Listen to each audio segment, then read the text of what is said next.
It's been more than 6 months since Iraq's Kurds said they wanted to go their own way. But was their referendum on independence a mistake?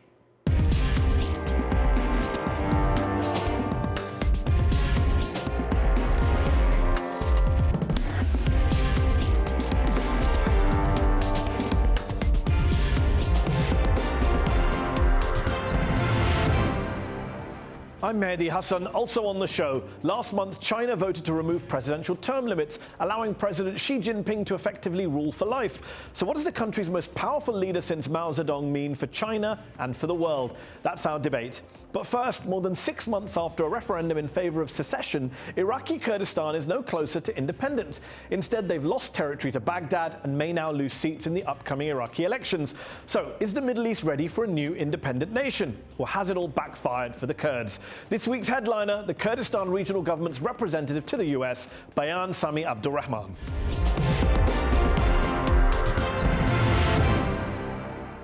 Bayan Sami Abdul Rahman, thanks for joining me on UpFront. Last September, despite opposition from a lot of your allies, from your neighbours, from the Iraqi government, the Kurdish Regional Government, the KRG in Iraq, went ahead and held an independence referendum in which more than 90% of those who voted supported your region going independent from the rest of Iraq.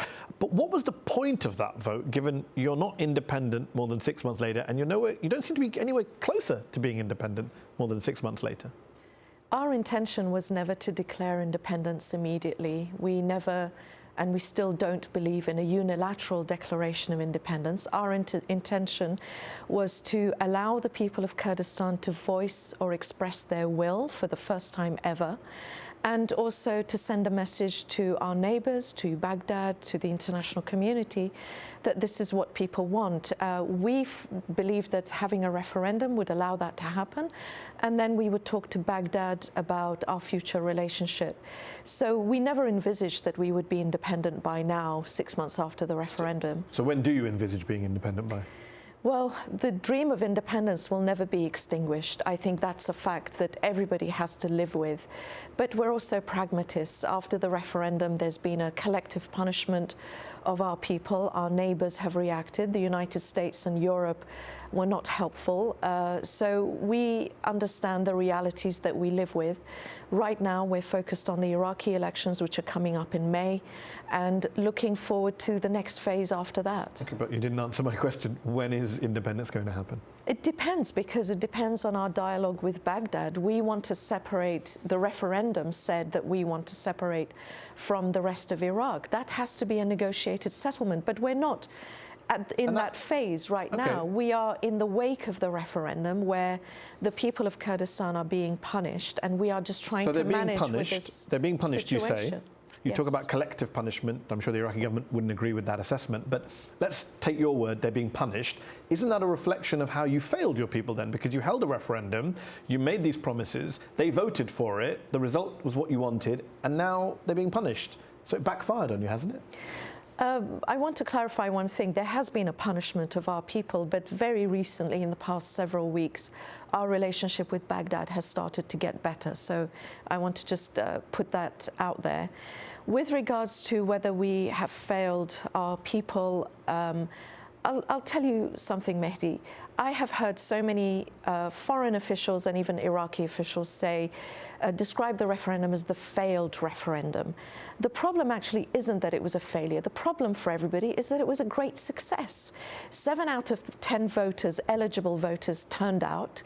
9 out of those who voted yes. If you keep in mind, the success of the referendum is that it happened. That's your definition of success. That's one of the definitions. Keep in mind that we're part of Iraq, where we have had genocide repeatedly, not once, repeatedly against the people of Kurdistan, most recently under ISIS. But you're not suggesting the current Iraqi government is bent on genocide against your people, are you? No, I'm not. I'm talking about our history in Iraq. Nobody's questioning history. We're talking about right now. Yes, but the decisions we make today and tomorrow are informed by our past. For us, we looked at Iraq as a place that is not a home, a comfortable home for the Kurds.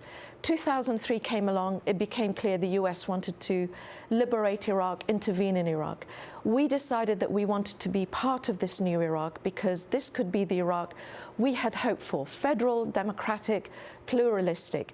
That didn't happen. This is what led us to a referendum. We have had to fight for our own survival and the survival of Iraq by fighting Daesh or ISIS. We have taken care of 1.8 million displaced people and Syrian refugees. We have had to deal with a crash in oil prices.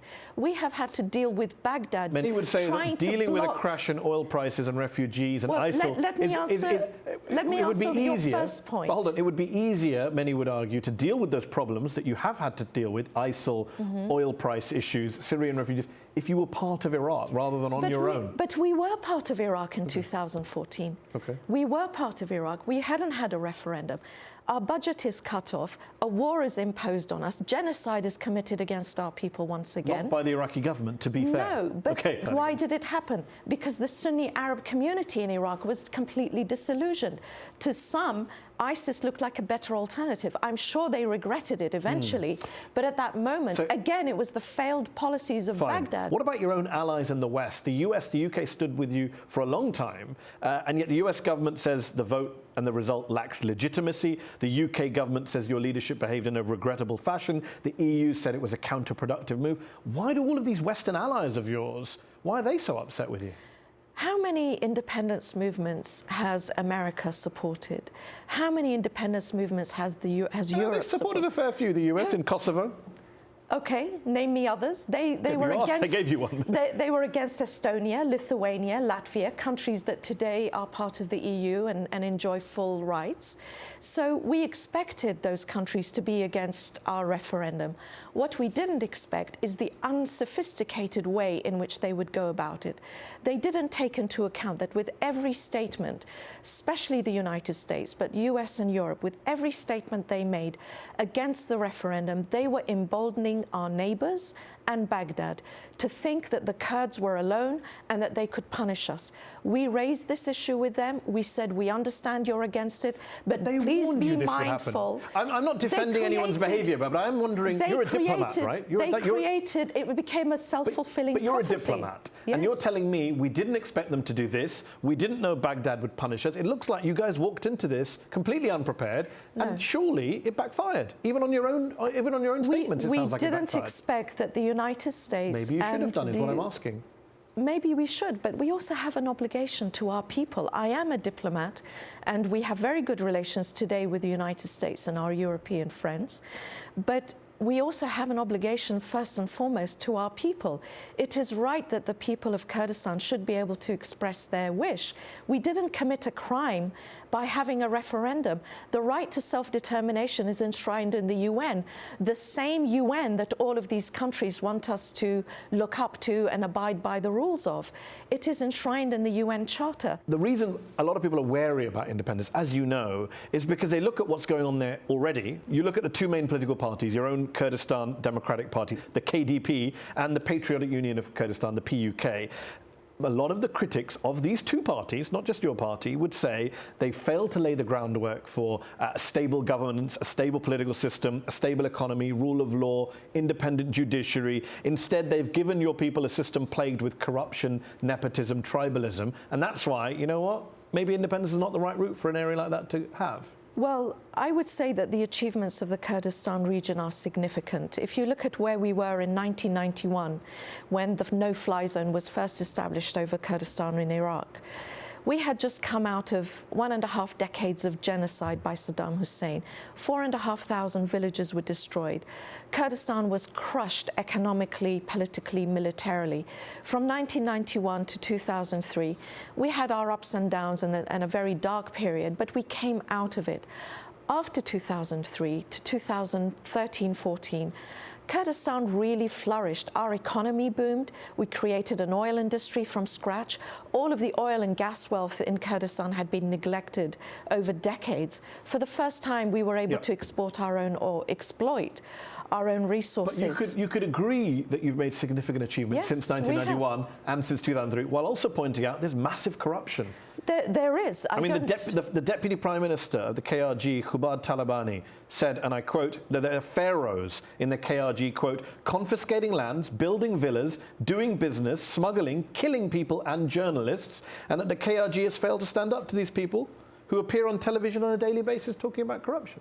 I think he was referring to a particular person when he made this comment, but your wider point about corruption, yes, there is corruption. Could we have done better? Can we do better? Absolutely, we can, but let's also be realistic. Since 2014, Kurdistan has had shock after shock. First, our budget was cut. Second, we've been engaged in a very costly war in terms of human lives and the finances, that the financial impact. Okay, but the corruption predated the ISIL war by a long time. It in fact, did. you came on this show. You came on this show plans in 2016, and I remember you telling me then that we could do better on corruption. We should do better. And nearly 2 years later, it's getting worse, not better. There are hundreds of cases now, according to the Commission of Integrity in the KRG, being referred to courts, being dealt with. Well, you have the Deputy Prime Minister talking about it in this very open way about pharaohs running the KRG. But I think the Deputy Prime Minister talking about it openly, the Integrity Commission having cases to deal with, these all show that it's a subject we talk about, that it's some subject. It also shows it's a huge problem. It's a subject that we're dealing with, and we are dealing with it in very practical ways. We have instigated a biometric system of registering all civil servants, everybody who receives a government pension or allowance, anybody who benefits from the government system, they are registered. So there is no room for ghost employees. With regards to our oil industry, we have hired Deloitte to audit all of our revenues and contracts going back retrospectively. We are taking practical steps. We are going to reform the finance ministry. No, I want to answer your point. Fine. You have repeatedly said there is corruption. I don't deny that there is corruption. My point is not just that there's corruption. Let me go further. We are dealing with it. But you can't deal with it if it's built into the system, is my point. This is not just incidental corruption. We should give up? No, I'm wondering about you want to create an independent state, but what's it built on? You have a president of the KRG up until November, Masoud Barzani, who had to extend his term in office twice just to stay in power 12 years. His son is currently head of the intelligence services. His nephew is the prime minister. Kurdish politics sounds like a family business. I thought you're trying to get away from the Arab family businesses. You're doing your own family business politics in the KRG. That's the future of Kurdistan? Those people, those parties that you talk about. Actually, I talked about a family, to be honest. Okay, but they're families who lead political parties. Not very democratic, some would argue. Those parties are elected by the public, and the public knows who is the leader. President Barzani is no longer president of the region. He remains president of the Kurdistan Democratic Party. When people vote, and they will vote in the Kurdistan elections this year as well as the Iraqi elections, people know who they're voting for. If it is these parties or the KDP, let's say my party is led by the Barzanis, many people are proud of their record. Many people look up to them for leadership. There are issues in our society, in our economy. Surely every political system which is dominated by nepotism and cronyism, that's the defence offered. The people are happy with the rulers. People vote. They will have another opportunity to vote this year. Did they vote for the head of the intelligence services? No, but they vote for they vote for the party that will have the most single number of seats. I know you have to go, so one last question. On the matter of Kurdish independence, Joost, who directs the Middle East and North Africa program at the International Crisis Group, he said recently, it's fine to want to be independent. People have their right to self-determination. So it's not an issue of right or wrong. The question was, did they, the Kurds, have the capacity, and was the timing right? Clearly they didn't have the capacity, and the timing was terrible. Looking back now, doesn't he have a point? Surely you must concede that, at least. I'm glad that he recognises the right to self-determination, because a lot of international figures seem to forget that when it comes to Kurdistan. We are right to express our will in a referendum. We haven't committed a crime. We said from day one, this is a referendum to hear the voice of the people. We are not going to declare independence unilaterally. That still remains the position. Today, we are looking for Iraq that believes in the constitution that everybody voted for in 2005. We believe that the constitution is the way forward for us. I believe if the Iraqi constitution of 2005 had been implemented fully, we may not have had a referendum. So no regrets on the referendum whatsoever? Personally, I have no regrets. I voted yes, and I would vote yes again, and I believe there are many people that believe that. Bayan, thank you so much for joining me on UpFront. Thank you. Thank you. He's promised a new era for China, but critics of President Xi Jinping have compared him to Chairman Mao. Last month, the Chinese parliament voted to remove presidential term limits, giving Xi Jinping the right to remain in office indefinitely. So, what does one man with virtually unchecked power mean for the future of China and for the rest of the world? Joining me to debate this are Sharon Hom, Executive Director of the NGO Human Rights in China and Professor of Law at New York University, and from Beijing, Qinduo Xu, a political analyst at China Radio International and Senior Fellow at the Pangoal Institution. Thank you both for joining me in the arena. Qinduo, let me start with you. Is Xi Jinping, as some say, the new Mao? One of his biographers says he's now emperor for life. No, it's different from the period run by Chairman Mao. For one thing, this is not the Cultural Revolution in the 1960s. So we are living in the 21st century with this 24/7 basically wall-to-wall media coverage and also social media. No government, no one person can basically control the whole society. No, it's not the case. And secondly, I think a lot of people don't really understand, what's going on within China, especially with this removal of term limit. I think there's, of course, technical reasons. They want to bring the terms unified with the party secretary and also chairman of the Central Military Commission. And also, I think I would see this as part of the Chinese exploration to seek a model, that's fit perfectly for the Chinese situation. Okay. So that's part of the efforts. I don't think this is the end of the Chinese politics. This is not the end of the history predicted at the end of the collapse of a former Soviet Union. No, it's not the end of that. It's a process. Sharon Hom, what's your view? Is China heading into a new, even harsher era of strongman rule, of one-man rule? Well, I think China's gone backwards, and I think China's gone backwards at least 40 years in several respects. One, China has gone backwards because it's failing to learn the lesson of the Cultural Revolution. And the lesson of the Cultural Revolution was to have all power concentrated in one leader that's unaccountable to the people, truly accountable to the people, will inevitably lead to mass suffering and abuses. And that's one lesson. The second is the difference between the Mao era. One is China is part of a global economy. Secondly, Chinese people today are not like the people that were closed off during the Cultural Revolution. You've got almost 800 million online on the internet. And despite censorship, despite legal controls, restrictive controls, propaganda controls, the fact remains that you can't control 1.4 billion people's views. Qinduo, Sharon says there that one man with absolute power... Can I respond a little bit here? You can respond. Specifically, I would like you to respond to the point she made about Xi Jinping being one man, unaccountable to the people, and that leads to abuses. If you look at the Chinese latest changes to the constitution and the Chinese government and what they have done since the conclusion of the two sessions over there, you would see the tremendous changes that involved about 80 ministries or agencies, about institutional reforms, and also the National Supervisory Commission, this is super body for anti-corruption campaign. All those efforts are actually a response to the public content or discontent about corruption. And if you look at what China has achieved over the past couple of years in terms of treating the pollution issue, you would see what China has achieved basically it's something it took Los Angeles and London decades to achieve. 30% reduction of the pollution in this densely populated area like Beijing or Shanghai. So that's the response from the government. They are very responsive to the public concern. I would say, though China's system is very different from the Western style, but it is very responsive. Sharon, isn't that a fair point that we need to recognize the good things that China has done with this undemocratic model in terms of cleaning up the environment, extreme poverty, development? Would you concede that? So there are three things to say about that. First of all, no one contests that millions of people have been lifted out of poverty, and that China is leading and doing very important in technology, green technology, and in dealing with the pollution problem. But the third thing is that growing inequality in China is a fact, and that the economy is slowing down, and that's going to exacerbate the problem.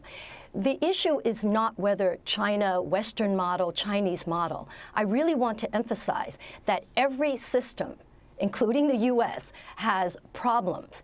And so the issue is not whether one system is better than another. The question is whether the people who are the most directly affected by the policies and by the choices of the leaders have a voice.